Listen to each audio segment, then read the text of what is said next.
Good afternoon. Welcome to the Johns Hopkins University Applied Physics Laboratory in Laurel, Maryland, where a new world is being revealed before our very eyes. NASA's New Horizons spacecraft is giving us our first close-up look at the Kuiper Belt object Ultima Thule. I'm Mike Buckley from APL Public Affairs. Today I'm going to introduce you to the team members from New Horizons who will be bringing these discoveries to you. We are going to take questions from the audience here and the media and over the phone. And also make sure you're following us online at nasa.gov and at pluto.jhuapl.edu. Now, the team members who will be speaking about these findings today are Alan Stern, New Horizons Principal Investigator from Southwest Research Institute, Kathy Olken, Deputy Project Scientist from Southwest Research Institute, Carly Howitt, New Horizons Co-Investigator from Southwest Research Institute, and Jeff Moore, the New Horizons Geology and Geophysics Team Lead from NASA Ames. So each of the panelists will make a statement, and then we'll open it for questions. So, Dr. Stern. Thank you, Mike. It's great to be here. You know, it was just a day and a half ago, barely 36 hours, that New Horizons swept down over Ultima Thule in a technical success beyond anything ever attempted before in spaceflight. And this is a candid picture in the room, in our geology and geophysics room, just as one of the first images came to the ground from that flyby. And you can see how happy people are. I don't think we've stressed enough, and so I really want to say what this spacecraft and this team accomplished is unprecedented.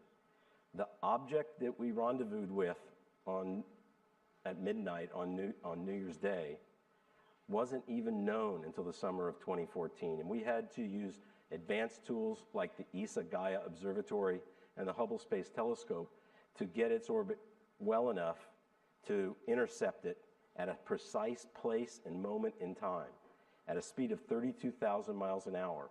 And it's only really the size of something like Washington, D.C., and it's about as reflective as garden variety dirt. And it's illuminated by a sun that's 1,900 times fainter than it is outside on a sunny day here on the Earth. So we were basically chasing it down in the dark at 32,000 miles an hour, and all that had to happen just right, as did the entire sequence. And you can see how happy people were. And that's the result of all of their hard work, but it's also a result of the spectacular results that we're about to show you. And everything that we're going to tell you is just the tip of the iceberg. We have far less than 1% of the data that's stored aboard the solid-state recorders on New Horizons already down on the ground. But I want to show you what elation means and what it means to be a team.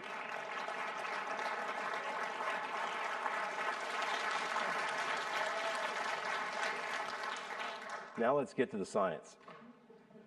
Well, here's where we were just a couple days ago on December 31st, 2018. This was humanity's best image of Ultima Thule, made by New Horizons at a range of about 500,000 kilometers out. Well, that image is so 2018. Meet Ultima Thule.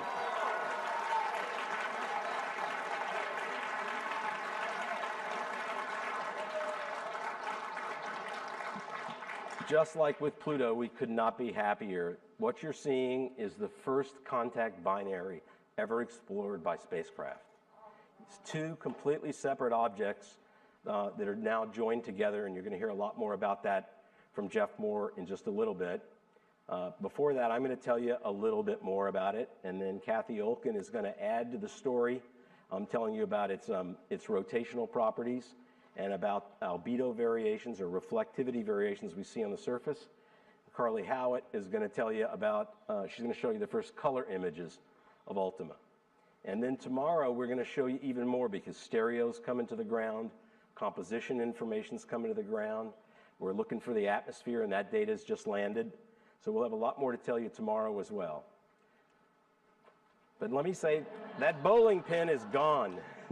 It's a snowman, if it's anything at all.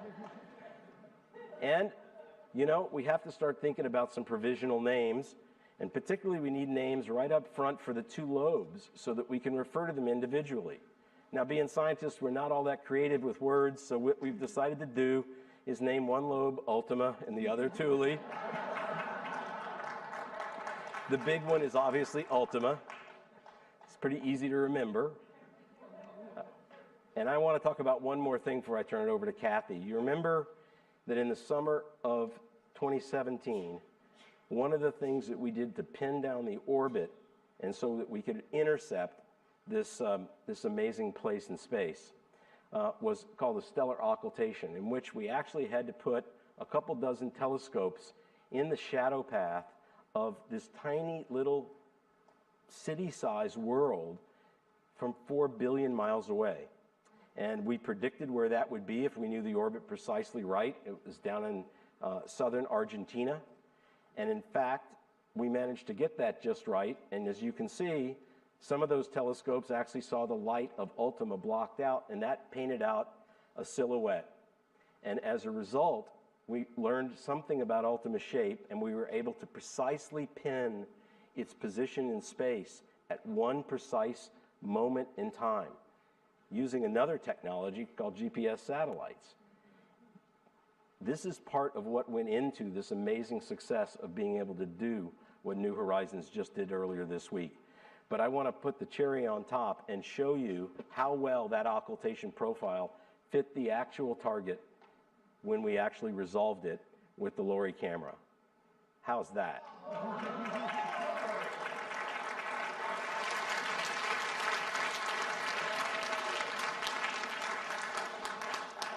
Go New Horizons. Go NASA. Kathy. Thank you, Alan. I think we can get this out now. Yeah. So this is our model of our bilobate comet, and I'm going to tell you about the rotation period of Ultima. Now that we have new data down, just in the last day, we now know that Ultima rotates with a period of 15 hours, give or take 1 hour.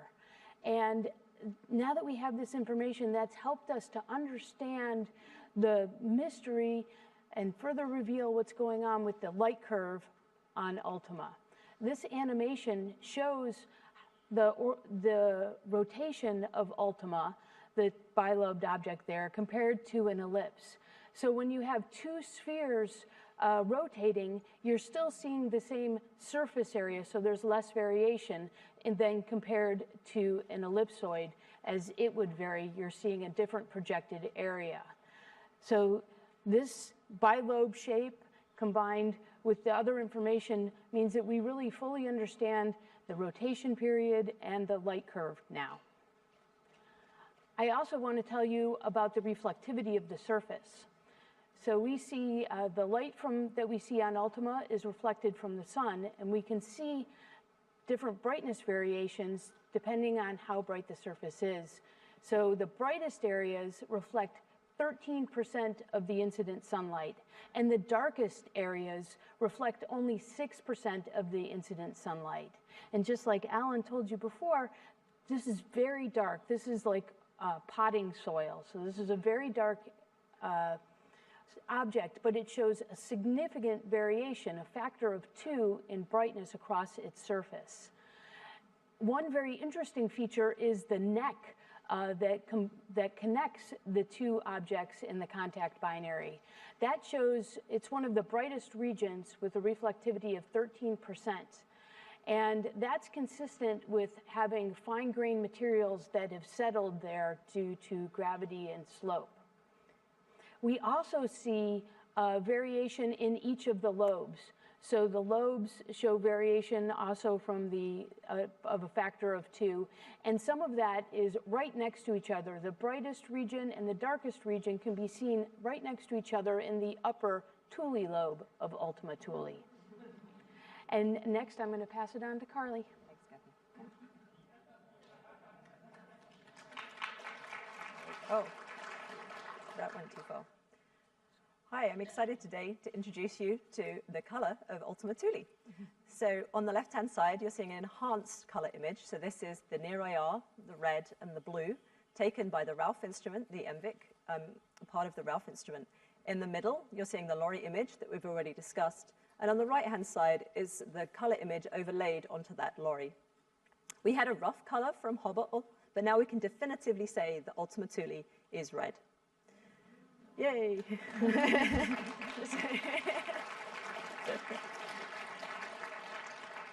This color is consistent with other objects in its class of a cold classical Kuiper belt object. Both lobes, Ultima and Thule, have similar colors, but the neck region, as Kathy has already described, is not only brighter, but it also is notably less red. We have other data sets which will be downloaded over the course of the next 2 years, and those are going to tell us a little bit more about the smaller scale variations of Ultima Thule. These color trends provide us an important clue as to the formation mechanism of Ultima Thule, as Jeff is going to talk about in a moment. Okay, so when we compare Ultima Thule to the Pluto system, we find that its coloration is a lot like the Maurdor macular region of Pluto's large moon Charon, although, as this slide shows, is notably smaller and less dark. Our current theory as to why Ultima Thule is red is the irradiation of exotic ices. And with that, I'll hand over to Jeff. Thanks, Carly. Okay, let's start right away. Okay, so first of all, let me let you all know this is actually a new image. These images just became available in the last 12 hours or so, and they're higher resolution, so we'll see some things you couldn't see in the pictures we just saw in the last few minutes. I want to say about this image and the image and other images we've seen is that they're all very high sun images. They're taken basically with the sunlight coming in from behind the spacecraft, so there aren't any real shadows showing in any of these images. However, as we downlink more data, we're going to get higher resolution views, and also the sun angle is going to change, and we will begin to see at very high resolution, maybe 4 times higher than this image, for instance, and a much better sunlight or illumination, the actual landforms and textures of Ultima Thule. So stay tuned. We'll give you a much, much better description of the topography and the landforms in future press conferences and other reports. Okay, so with the images we have in hand, this image is about a native resolution of around 150 yards per pixel. You can see that you have a modeled appearance of the overall landscape of Ultima and Thule. The yellow arrows point to brighter features, which are often circular dot-like as opposed to being elongate, and that's in contrast to the darker regions, which the red arrows point to, which often seem to form elongate patches or streaks, or however you want to think about them. There's this remarkable neck feature that's just been discussed. Carly and others have mentioned how it is less red in these grayscale images. It appears to be higher albedo. And that could be due to 2 processes. The higher albedo could be due to the fact that material has collected down there small particles, and smaller particle material is often brighter just by the nature of being small. Or alternatively, it could be the consequence of different compositions. But we'll be able to have answers to those questions very soon. There are presently in the images we have available no obvious impact craters. And there are suggestions of hills and ridges, which when I go to the next slide, we'll talk a little bit about those. But again, all these features are being inferred from essentially no real direct topography yet. However, comparing this image with the image that was shown earlier in this press conference, there's been a slight change in the aspect or the viewing geometry of the 2 image sets, and between the 2 image sets, we might be able to derive some topography, which will be the discussion of tomorrow's telecon. I'm sorry, press conference. You see what my life's like. Okay. Okay, so let's talk about what we can say about the topography. Well, we can do limb topography, and from limb topography, and let's look at this, the lower portion of Ultima Thule. In the case, this will be Ultima. If you go from A counterclockwise to B, here's a plot of that where what we've done is we've taken an ideal elliptical shape, which is what the blue ellipse on Ultima is, and look at the deviation of the actual limb, which is the pink line, which runs from A to B. So when you look at the deviation, what you see is there are changes in elevation, greater than a kilometer, which probably I should say it's also greater than a mile. So we can see that we have changes in shape which are on order of a few percent of the entire diameter of the Ultima lobe. And it's interesting that looking at these profiles, there is a suggestion that we could just as easily be seeing positive topography as negative topography. And by that I mean we might find that Ultima Thule is more dominated by or has a substantial component of hills and ridges as opposed to just craters. For instance, let's look at the at Thule, the upper lobe.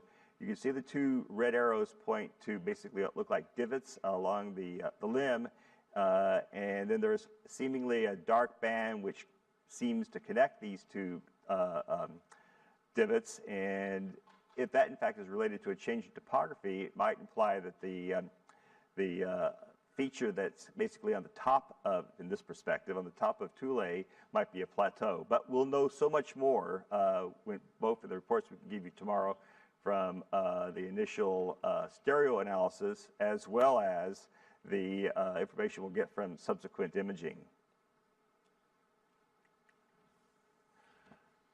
Okay, in fact, we have one way to think a little bit about surface slopes already. Team member James Keene has developed very quickly a computer model, which you can see on the right, where he's been able to determine that the highest local slopes, if you were a particle setting on Ultima Thule, where would you be on a steep slope? And you were in fact setting on a steep slope if you're on one of the two locations near or at the neck of where the two lobes come together. And the yellow indicates where you're at an angle so high that you'll basically start rolling. So perhaps an explanation for the bright band we see that connects the two lobes is in fact loose material which is simply rolled down to this local circular ravine, for lack of a better way to conceptualize it, which makes up the connection between the two lobes. May I have the next slide, please? I was up all night, sorry. Okay, so let's talk about the formation of Ultima Thule. So we think what we're looking at is perhaps the most primitive object that has yet been seen by any spacecraft and may represent a class of objects which are the oldest and most primitive objects that can be seen anywhere in the present solar system. What we think we're looking at is the end product of a process which probably took place in only a few 100,000 or maybe a few million years at the very beginning of the formation of the solar system, where initially you have innumerable small particles or pebbles, if you want to think of them that way, that swirl together into little nodes. And as these nodes swirl together, the processes of low velocity collisions, or in some cases gravitational interactions with these little particles will fling a particle out, which causes the so-called angular momentum, the rate in which things spin around in a circle, to decrease. And so this process would operate initially to bring a few large clumps together. Maybe that's how Ultima and Thule, separate objects, formed.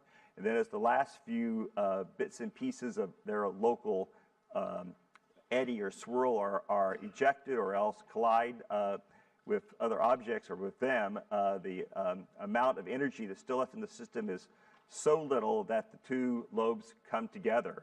And I want to bring to everybody's attention that this coming together, the lobes would be at an extremely slow speed. It would be like about maybe 1 or a few miles an hour, the speed in which you might park your car at a parking space, or if you had a collision of another car at those speeds, you may not even bother to fill out the insurance forms.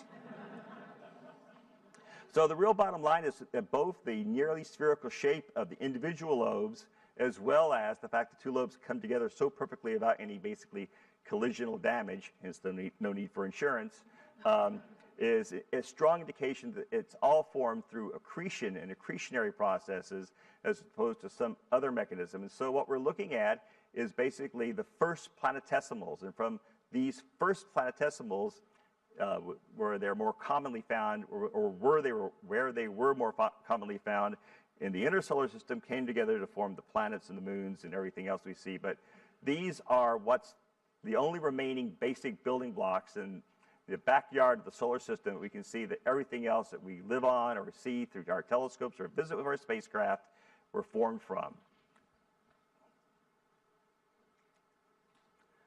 So I think we should think of New Horizons as a time machine, like the Wayback Machine we set to time zero. And that has brought us back to the very beginning of solar system history, to a place where we can observe the most primordial building blocks of the planets. And with that, I'll turn it over to Dr. Zurbuchen. So, before we take questions, I'd like to introduce Dr. Thomas Zurbuchen. He is the Associate Administrator for NASA's Science Mission Directorate. Well, I'm so excited to be here. Mostly, frankly, what I want to do is bring you regards and gratitude from a New Horizons fan, my boss, the administrator, Jim Bridenstine, who wanted to be sure that I hear and really tell you about the gratitude that he has on behalf of our entire team for what's being achieved here. So I really want to thank you for that on behalf of our entire NASA team, and especially Jim. I want to remind you, when I look at these pictures, that I really think of it as the essence of exploration. A question that comes from classes that I sat through in school many, many years ago about what are these original objects really like. A question like that turned into exploration, turned into knowledge, and a process that's just starting right now, a process that, compared to the whole body of data we're going to get here, is only just a small percentage. And so I'm just so excited to think of that as something that ties us together, exploration. Exploration being all about hope and all being about the courage to do these kind of things, these kind of risks that Alan talked about earlier.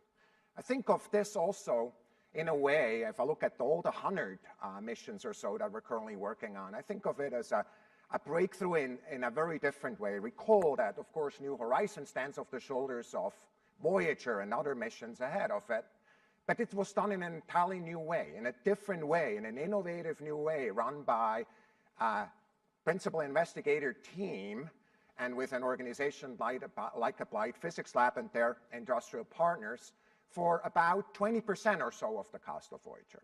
That gives us hope too, because we think of this as just the essence of these new frontiers missions that some of them are out there already, and many of which we're thinking about going into the future. So I really want to thank the team on behalf of all of us at NASA and really say go New Horizons, go NASA, and go exploration forever. Thank you.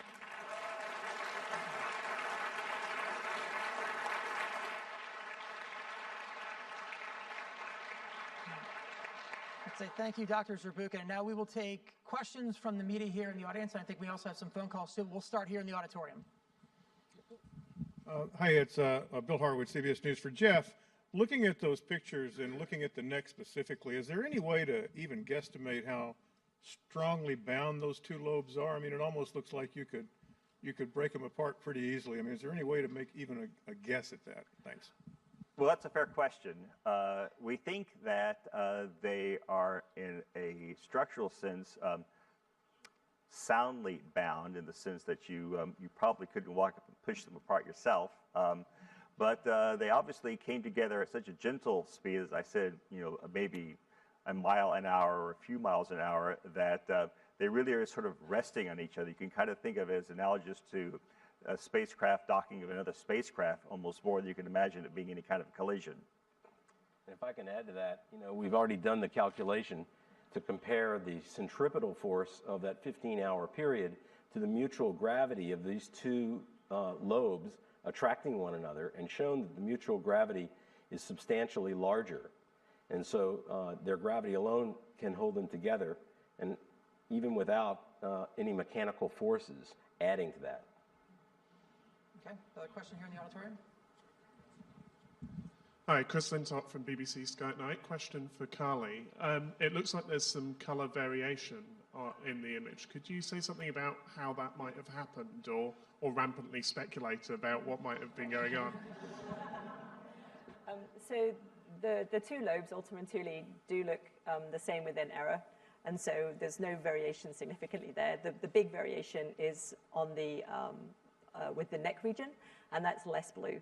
But at the moment, this is the first time we've processed it, so we'll be getting a lot more data soon, so we hope to be able to say something more about the small-scale color variations in the next few months. But I think that's all we're willing to put money on right now. Okay, we'll do one more here, and then we'll go out to the phones. I'd be curious to know what's the biggest surprise from what you've learned so far, and how much bigger do you think is Ultima versus Thule? It's hard to tell. Is it like 3 times the size, or maybe some scale references besides just the length? Yeah, those are great questions, Marcia. And in fact, if you take their individual radii that we've now measured by fitting ellipses to the profiles of each of the 2 lobes, and then from that calculate their volumes, it is almost exactly 3 to 1, your guess, between the small one, Thule, and the larger one, Ultima. And you had another question? Surprises. Well, as the principal investigator, I'll say I'm surprised that more or less picking one Kuiper belt object out of the hat, that we were able to get such a winner as this, that's going to revolutionize our knowledge of planetary science.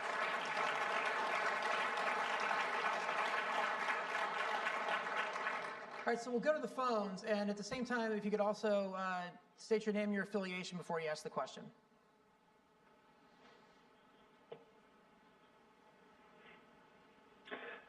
This is Leo Enright with Irish Television. Congratulations. I know, Alan, that Kenneth Edgeworth would be very proud of you today. But I have a question about this contact binary as it being the first. Was Churyumov-Gerasimenko also theorized perhaps to be a contact binary, or am I misunderstanding? Jeff, you want to take that? Well, I'll try. I think that if I understand your question is how common are contact binaries? Is that what he was asking? Let's say that was your question. Okay. So, as you say, a number of people have done studies to understand the evolution of features in the outer solar system, and it seems that contact binaries form commonly enough. It's interesting when you look at, for instance, comets that visit the inner solar system, which we've sent spacecraft now to several of them. They're quite commonly bilobed. Now, there's been a big controversy on how those lobes form. Are they entirely a sublimation feature? Is that to say they're due to the evaporation away of the material which they're made of, or are they actually some sort of primordial shape which has been massively eroded? But anytime we see comets, we have to remember they're post-toasties. They've been, fried and crackled and crunched by the sun, and they're badly damaged examples of former Kuiper belt objects. And so, being able to go out and see a pristine Kuiper belt object tells us now that indeed contact binaries really do form, and maybe when we see comets, we're looking at smaller versions of very badly damaged contact binaries. And if I can just add one thing, I think that this is the first object that we can clearly tell was born this way and didn't evolve to simply kind of look bilobed, that formed in this very gentle accretion environment that Jeff described, and that hasn't evolved in all this time, as we talked about in the pre-flyby briefings, because it's so small and so cold. And so this really puts the nail in the coffin now. We know that this is how these kinds of objects in many cases formed. Can't believe we have a follow-up on the phone, too. Yeah, thanks for clarifying that. My other question was to do with the comparison of redness between Charon's North Pole and this object. My understanding was that Charon had this color due to deposition from Pluto through some sort of complex interaction between the 2 bodies. So I'm wondering, does this make you wonder again about the origins of Charon's redness? Or can you even wildly speculate, to quote my colleague, about how you end up with such redness also on this body, which is completely away from any large object? So we think that while the coloration is similar, the color ratios are similar, the processing is different. We still think that Charon has this redness on the poles because it's sort of getting volatiles from Pluto's atmosphere that are kind of getting cold trapped on the surface of Charon. And that's clearly not the case on Ultima. I mean, there's probably something from the matter that it formed from, that could have had those volatiles in, which have slowly been irradiated or from different maybe types of particles and changed. So the process by which it got red is sort of similar chemically, but that doesn't necessarily mean that the essence of that volatiles is the same. Does that answer your question? I think that's right. I'd like to add to that. Sure. So there's many different ways to make red material. And the red material that we see on Mordor Macula in the North Pole of Sharon, we have one explanation for how the volatiles got there and how they were processed. The volatiles escaped from Pluto, landed on Sharon, became cold trapped, and were irradiated over time. That is consistent. The process that we were just talking about could be the same thing that happened on Ultima. There are also other processes, perhaps the smaller particles that accreted into Ultima became red earlier. So organic material can appear red, and so there's a number of different ways of going at this. Okay, we'll stay on the phones with the next caller, and then we'll come back to the auditorium. Hi, this is Lisa Grossman from Science News. I have a question for Carly and a question for Jeff. For Carly, can you say more about those exotic ices? What do you think they are? And for Jeff, is the resolution good enough at this point to say anything about whether Ultima Thule has any craters at all? Is it lacking craters? Are they just very small? And what does that mean? Carly, you want to go first? So this is Carly, I'll go first. So we don't really know. We think it might be methane, it might be nitrogen. We have LISA data coming down soon, and so we hope to be able to give you a definitive answer, maybe by tomorrow, maybe later. So stay tuned. And one word on the LISA data that's coming down. So there's data coming down right now. We had to bring down only selected wavelengths, so we will have some parts of that answer tomorrow, but it'll wait the full data downlink until we can get the full answer and be sensitive to all different species that we can look at in the infrared. Okay, as I said earlier in this briefing, we've seen no unambiguous evidence for craters on the surface of Ultima Thule, but almost certainly I'd be surprised if there aren't at least a few. Now, theoretical studies suggesting what the crater rate in this part of the solar system, the cold classicals, might be, suggests that Ultima Thule could be very underpopulated with small craters in comparison to, say, the asteroids or something in the inner solar system. So we may discover it doesn't have very many craters. In fact, we may very well find that most of the texture is dominated by, again, these very slow motion accretional processes, as opposed to the higher velocity processes which produce impact craters.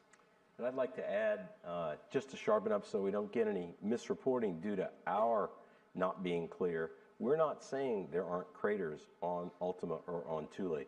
What we're saying is the lighting geometry on approach with the sun behind the spacecraft's back makes it hard to see whether the features on the surface are craters or not.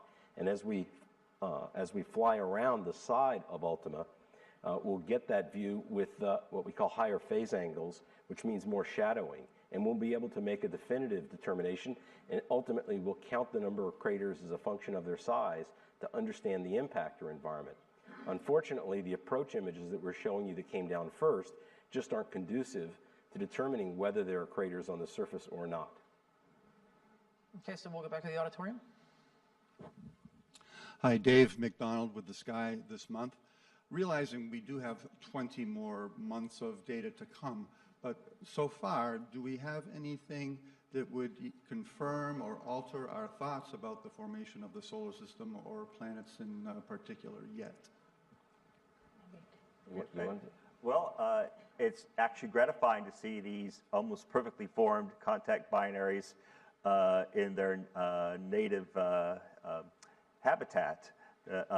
People have speculated for a long time the processes, such as the process that was illustrated by the sketches I showed you earlier this afternoon, might be how the initial primordial clumps come together to form the what's called planetesimals, which are the things which in turn go on to make the planets.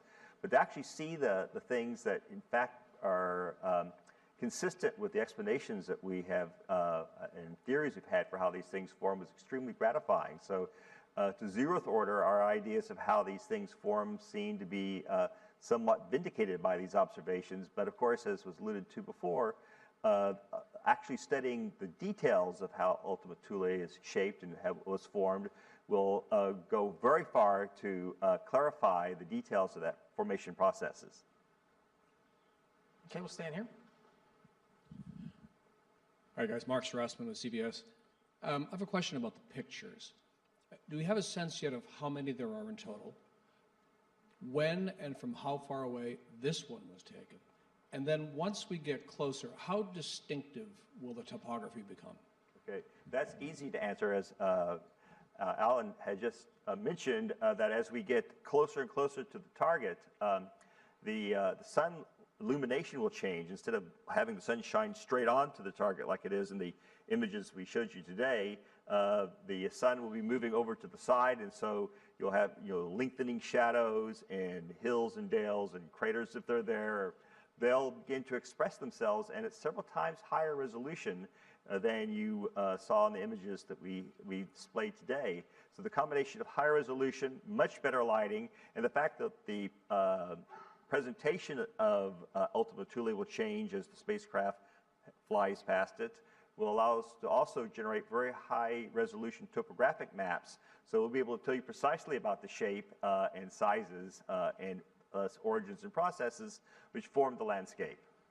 And you go first, then I'll take. Okay, and I just wanted to add some quantitative details there. So the highest resolution image that we showed today is about 140 meters per pixel. The slightly lower resolution is a little more than 300 meters per pixel, and our highest resolution that we will get down later, we don't have on the ground yet, is expected to be about 35 meters per pixel. Yes, so what she said. But I'll just add, the current best picture that we have, I believe, has 20,000 pixels or 28,000 pixels on the target, which way beats the 6 pixels we showed you last time. Okay, we're in a different regime now. But ultimately, if everything worked just right in that stretch goal observation that we call CA06, or the Close Approach Observation 6, the highest resolution image set that we took, that Kathy was describing, that'll have 35 meter resolution, will ultimately be a megapixel image. So it's going to just get better and better. And in total, you asked about how many images. We take images different ways. We have the color and the panchromatic. And as we do the very close approach observations, we're going to be taking several dozen. If you add up all the various kinds of resolved imaging that we'll do, including the imaging for spectroscopy, where we actually map the surface composition at all these different wavelengths, there will be hundreds of images in the end. And I think we've got 4 on the ground, or possibly 3. From what distance was this photo taken? The better of the ones that you saw, the one in Jeff's presentation, was taken from a range of, I think, about 50,000 kilometers, maybe a little bit closer. And so it was still something like an hour before closest approach. We can get you those numbers. Yeah. They're on the release today. Still thinking. Stephen Young with Astronomy Now magazine. Your photos from the science team room showed us the excitement today. What's it going to be like tomorrow? And what missing parts of the puzzle that are coming down right now are you most looking forward to seeing? Well, I think that each scientist on the team has their own biases as to what they're most looking forward to. Personally, I think we'll just go right down the row and each person can speak to it. I'm looking for getting the satellite search results. You know, Jeff showed that swarm of objects that we think were the Ultima Thule system early on, and which ultimately coalesced into the 2 lobes. I'd like to know whether or not any of that material at all is orbiting, even as objects that are just 100 or 200 meters across. Kathy? Yeah, thanks. I think the real excitement today is going to be in the composition theme team room. Right now, as we're speaking, data is streaming in on the LISA data, which gives us our composition information so we can map the surface composition. And we're all very interested, or maybe it's my own bias, but I'll say I'm very interested in understanding what the surface composition of this object is. There's no way to make anything like this type of observation without having a spacecraft there. It's why this exploration is so critical. I share Kathy's bias. I'm excited for the composition coming down this afternoon. I'm also excited in the future to, of course, get high spatial resolution color. But yes, I think the excitement's with composition today. Well, wearing my geology hat, I'm going to say, of course, what we're really interested in our group, the geology imaging group, is to take the images we already have on the ground, and we already have the first batch of images down, and we won't get additional images until about a week or so from now. So we're taking the images we do have, and as I mentioned earlier, the two images are taken at slightly different perspectives, and so by going back and forth between the perspectives, we could probably, using geometry or trigonometry, map out local highs and lows and get some understanding of if we're seeing craters or we're seeing hills. And that's going to be what we're really going to work on, be cranking on this afternoon, overnight, and hopefully we'll have a presentation for you on what we discover tomorrow afternoon. Okay, so I understand we have a couple more phone calls. Let's go back to the phones.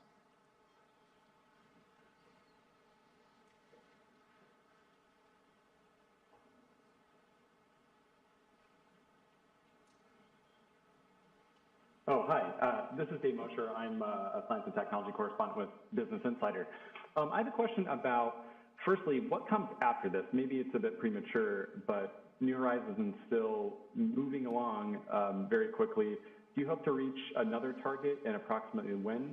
And then also, I understand you took some images from behind NU69. What do you hope to get out of those images in its shadow? Do you hope to see an atmosphere? Do you expect that? And what might that tell you? Thank you. Yeah, I'll take the first part, and somebody else can pick up the second part if they like, or I'll answer if nobody volunteers. I think the first part of your question was about, what was it about? I'm thinking of the second part. Next target. Yeah, the next target. That's easy. I love that subject. Yeah, as background, New Horizons is a very healthy spacecraft. In fact, all the systems on board are redundant. And we're not using any of the backup systems because we've had systems failures, even though we're 13 years in flight. So spacecraft is in peak health. It has power on board the nuclear power generator to operate for between 15 and 20 more years, and therefore to travel out to about 2.5 times its current distance from the sun and explore much further. And we have the fuel to do that too. Now, the key to the science that we do is whether it's science studying objects remotely with our telescopes, or whether that science in the Kuiper Belt also will include one more flyby. And I can't give you the answer today because we don't know.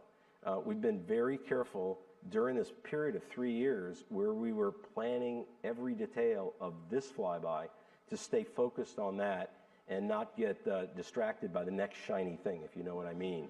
So, in fact, the Planetary Mission Senior Review will call for proposals in the summer of next year, 2020, and we'll propose to NASA an exciting program. And then if that proposal is accepted, we would start a search for an object that we could fly by. Now, the Kuiper Belt is vast. We're currently at 44 astronomical units from the sun, each of those being the distance from the Earth to the sun. So we're 44 times as far out as the Earth. And the extensions of the Kuiper Belt go out as far as about 70 astronomical units, and we won't be there for almost a decade. So there's plenty of time to go find other targets if we're in the position of having a still healthy spacecraft, an accepted proposal, and our search is successful. So stay tuned. Okay, and I think we had another phone call. This is Kelly Beatty from Sky and Telescope. I am just amazed at these images. Can someone address, now that you know the shape and the rotation pole, what fraction of this you will not be able to see because it will be in shadow all the time, even as you get behind it? I can tell, Kelly. You want to tell? I can speak a little bit, and you can add to that. So we know that the rotation pole is tilted about 30 degrees away from the line of sight between the spacecraft and Ultima. And so we're seeing a little bit more than half of the target as it rotates. We haven't seen all of that yet in high resolution, but we'll get that down as the days and months continue. But we're getting a little bit more than half. Yeah, and I can tell you that on a flyby like this, when you don't know the rotation period in advance and you can't plan for that, you can't predict exactly what you're going to get. And now that we, in the last day or so, have got this roughly 15, 16-hour class rotation, we can tell that this is actually a pretty good case, and we're going to get more than the minimum by quite a bit. But we can't give you an exact number just now because the error bars on the rotation rate are still substantial enough that we can't get the precise number. Okay, we'll go back to the auditorium. Just thought the panel might be amused to know that although you're comparing this to a snowman, the Twitter is also have concluded it's in fact BB-8. But its spherical shape has already struck me as a lot more spherical than what was predicted. And I'm wondering if that comes as a surprise to you, and does it suggest anything about its potential self-gravity? You take that? Yeah. Okay. Well, yes, we were also surprised about how spherical the two lobes were, and we right away came to the conclusion they could only be explained by the aggregation or collection or slow coming together of numerous smaller objects, and basically it's an aggregate or accretional surface. And it's really hard to imagine how you could get a sphere by any other means other than through this slow collection of particles from some localized swarm. So to say it was unexpected might be false because we understood that if the situation I just described was in fact how these things form, they would in fact be spherical. So it confirms one of the several explanations or ideas people have on how planetesimals, the building blocks of planets, come together. I think that answers the question, I hope. Yeah, I would just add that, this is how science works, is that the theorists have ideas, they do computer modeling, they think hard about problems, they take the available data, and different models produce different outcomes. But then you need more data in order to distinguish between those models. And in the last 36 hours, NASA and New Horizons have collected more data on the formation of the solar system, and particularly on planetesimals in the Kuiper Belt, that let us now choose between models, or at least be able to tell which models are more likely to be right than others. And I'd like to add that, just a couple of days ago, we were talking about how we would learn about the solar system formation and evolution by looking at Ultima. And this bilobate shape is exactly what we were talking about. We didn't know what we would see, but this shape informs our models of planetary formation. You can see that they're clearly two separate objects that have come together. There's no strong neck in between each object, just like perhaps I postulated a few days ago. It's not there. It's okay. And so, Do tweets count as publications now? Yeah, right.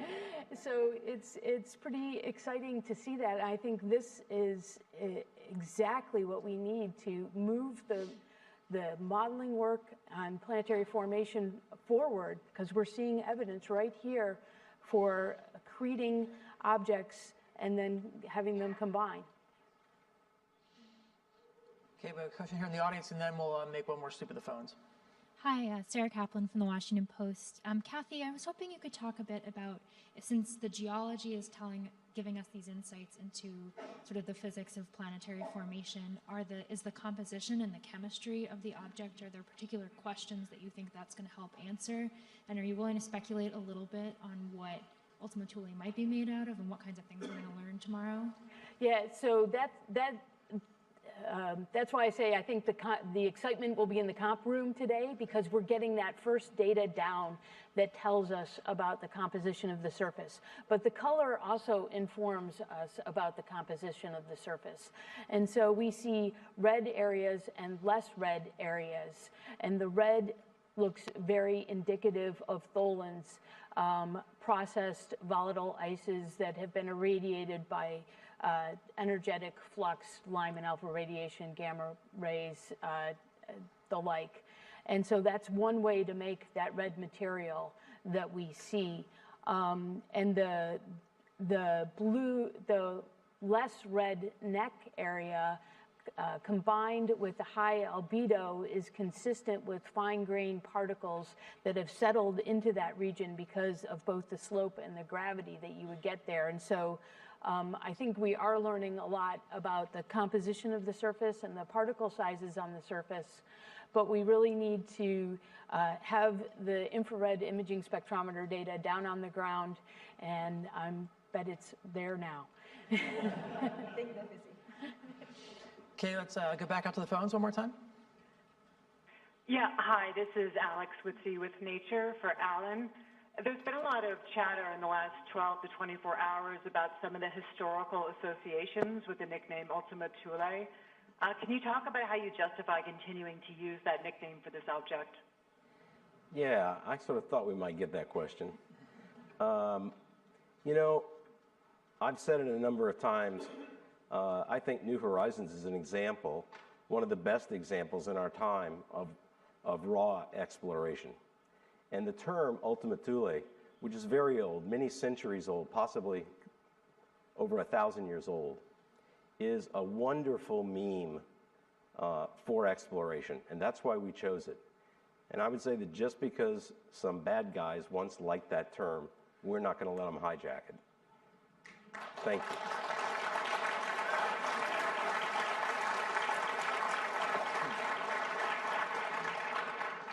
Okay, we'll go back to the auditorium if there are any questions in here too. Hi, Jean-Luc Dauvergne for Ciel Espace. It's a French astronomy magazine.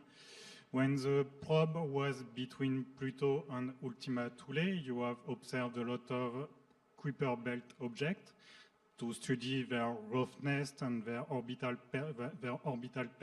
rotation period, sorry.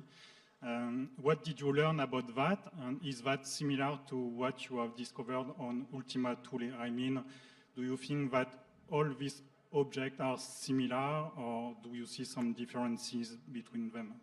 Well, we obviously see some pretty dramatic differences between Pluto, which is the size of the United States, and Ultima, which is the size of a large metropolitan area.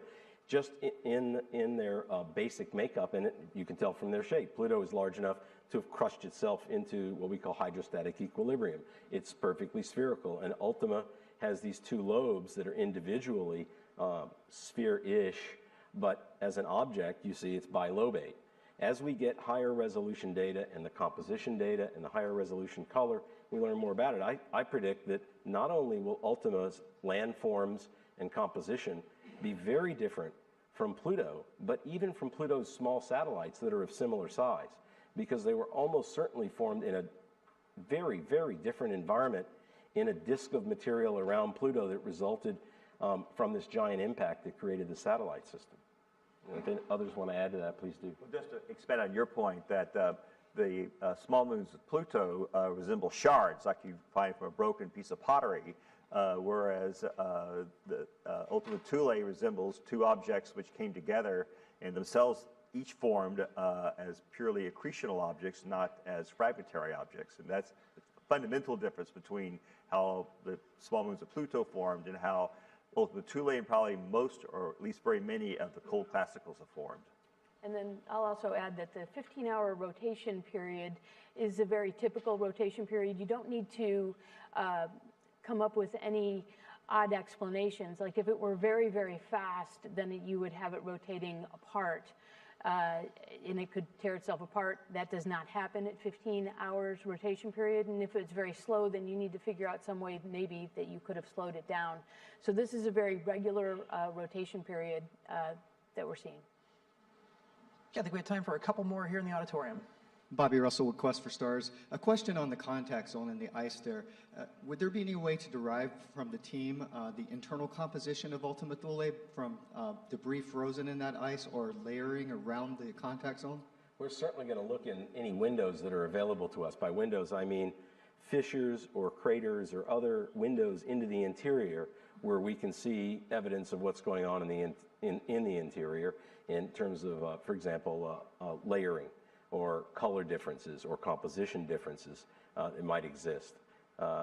As far as the bulk density, because the objects aren't orbiting one another, because they're physically attached, And if we don't find any small satellites that were left over from the Pebble accretion swarm, then unfortunately we're not going to be able to get the density of the pair directly. We can set some weak constraints on it from mathematical models, but we won't be able to actually measure it because Ultima is just too small for us to measure the bending of our spacecraft trajectory, which is microscopic at the distance that we flew by with present-day technology.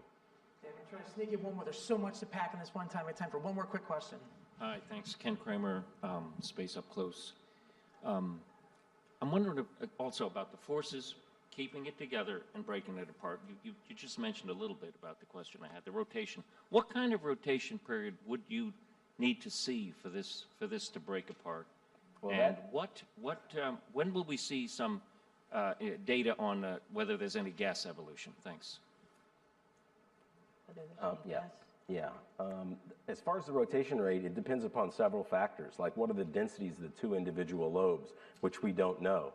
So we can't give you one answer for that, but we can produce models with curves that tell you for the different densities and for other assumptions what the critical speed is for the two to separate. Obviously, they're not doing that, so that provides a constraint for us.